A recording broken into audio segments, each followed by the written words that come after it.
नमस्कार। घटना चक्र बुक वीडियो में आपका हार्दिक स्वागत है। आइए प्रारंभ करें इस यात्रा को, जहां हर विषय वस्तु को हम सरल, स्पष्ट और परीक्षा उपयोगी ढंग से प्रस्तुत करेंगे। नमस्कार। कभी सोचा है कि जमीन के नीचे से जो गाढ़ा काला सा लिक्विड निकलता है वो आखिर कैसे हमारे स्मार्टफोन्स तक, हमारी गाड़ियों तक और यहाँ तक कि हमारे कपड़ों में भी पहुंच जाता है? चलिए आज कच्चे तेल के इसी कमाल के सफर को परत दर परत समझते हैं। तो सवाल ये उठता है कि इस गाढ़े काले लिक्विड में आखिर ऐसा है क्या? ये सिर्फ एक फ्यूल नहीं है। नहीं, ये एक खजाना है। एक ऐसा खजाना जिससे हमारी मॉडर्न दुनिया की, आप मानेंगे नहीं, लगभग हर चीज बनती है। तो चलिए इस रहस्य से पर्दा उठाते हैं। ओके, तो सबसे पहले ये समझना जरूरी है कि पेट्रोलियम आखिर है क्या चीज, और हाँ, ये मिलता कहाँ से है। साइंटिफिकली देखें तो पेट्रोलियम हाइड्रोकार्बन्स का एक नेचुरल मिक्सचर है।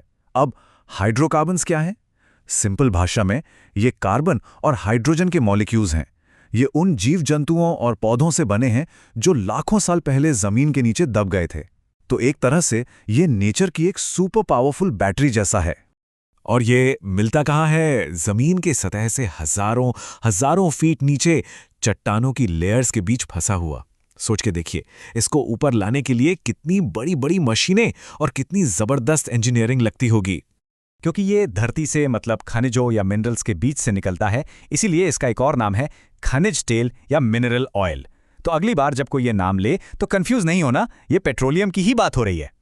ये पॉइंट सबसे जरूरी है। कच्चा तेल यानी क्रूड ऑयल कोई एक चीज नहीं है। ये अलग अलग तरह के हाइड्रोकार्बन्स का, कह सकते हैं, एक कॉकटेल है। अब जरा इमेजिन कीजिए, एक बॉटल में जूस, सोडा और पानी सब मिक्स कर दिया जाए। उन्हें अलग करना कितना मुश्किल होगा, है ना? बस कुछ ऐसी ही चुनौती क्रूड ऑयल के साथ भी है। तो इस काले गाढ़े मिक्सचर को पेट्रोल, डीजल और प्लास्टिक जैसी इतनी यूजफुल चीजों में बदला कैसे जाता है? इसका राज एक बहुत ही शानदार साइंटिफिक प्रोसेस में छुपा है। और इस प्रोसेस का नाम है प्रभाजी आसवन, या इंग्लिश में कहें तो फ्रैक्शनल डिस्टिलेशन। ये सच कहूं तो एक बहुत ही क्लेवर तरीका है।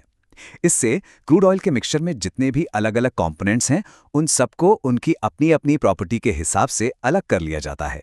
इसे ऐसे समझते हैं, सबसे पहले क्रूड ऑयल को एक बहुत बड़े टावर में लगभग 400 डिग्री सेल्सियस पर गर्म किया जाता है। इतना गर्म कि पूरा का पूरा तेल भाप यानी वेपर बन जाता है। अब ये गर्म भाप टावर में ऊपर उठती है और जैसे जैसे ऊपर जाती है ठंडी होने लगती है। यहां आता है इंटरेस्टिंग पार्ट। तेल में जितने भी कंपोनेंट्स हैं, सबका बॉइलिंग पॉइंट अलग अलग होता है।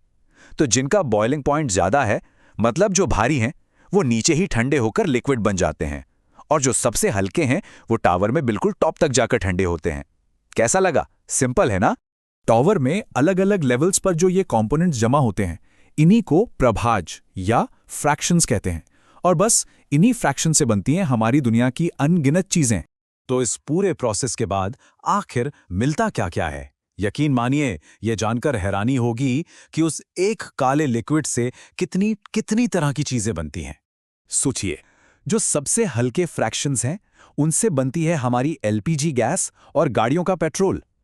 फिर बीच के लेवल से मिलता है जेट फ्यूल यानी केरोसिन और डीजल।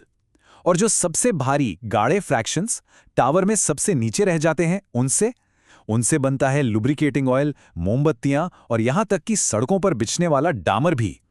सब कुछ उसी एक कच्चे तेल से। अमेजिंग है ना? तो अगली बार जब कोई गाड़ी में पेट्रोल डलवाए ना, तो बस इतना याद रखना कि ये कहानी सिर्फ फ्यूल की नहीं है। ये कहानी उस फोन की है जिसे हम इस्तेमाल करते हैं, उस पानी की बोतल की है, और शायद उन कपड़ों की भी जो हमने पहने हैं। पेट्रोलियम सिर्फ हमारी मशीनों को पावर नहीं देता, यह हमारी पूरी जिंदगी को, पूरे लाइफस्टाइल को शेप करता है।